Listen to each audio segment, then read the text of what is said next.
Ricette di slime. La prima ricetta ci servirà colla vinilica, detersivo e farina. Prima di tutto andate ad aggiungere la colla vinilica dentro, poi andate a mettere il detersivo, io uso questo, il Sentic. pochissimo alla volta. Che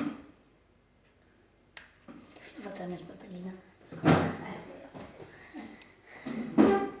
E andate a mescolare. Andate ad aggiungere altro detersivo, ma poco.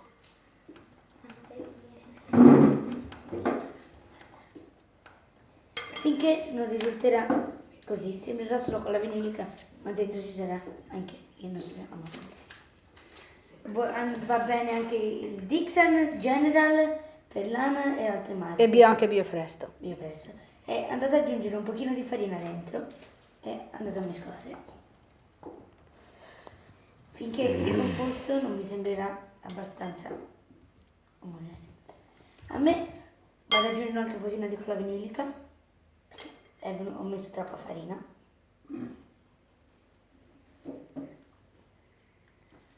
E vado a mescolare.